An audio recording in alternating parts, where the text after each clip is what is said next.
কলকাতার প্রাণকেন্দ্র ধর্মতলায় জমায়েতে নিষেধাজ্ঞা জারি করেছে কলকাতা পুলিশ।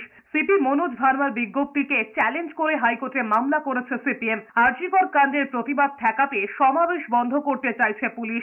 আদালতে মামলাকারীর প্রশ্ন, তবে কি দুর্গাপুজোয় মানুষ রাস্তায় বেরোবে না? মণ্ডপে বসে গল্প করাও কি তবে নিষিদ্ধ? বৃহস্পতিবার ডাক্তারদের মিছিলেও অনুমতি না দেওয়ার অভিযোগেও মামলা হয়েছে হাইকোর্টে। কলকাতার পুলিশ কমিশনার মনোজ ভার্মার স্বাক্ষরিত ওই বিজ্ঞপ্তিতে জানানো হয়েছে, 25শে সেপ্টেম্বর থেকে নভেম্বর পর্যন্ত ধর্মতলা চত্বরে 163 ধারা জারি থাকবে। এই সময় বেন্টিং স্ট্রিট বাদ দিয়ে ধর্মতলা চত্বরে 5 জনের বেশি জমায়েত করা যাবে না।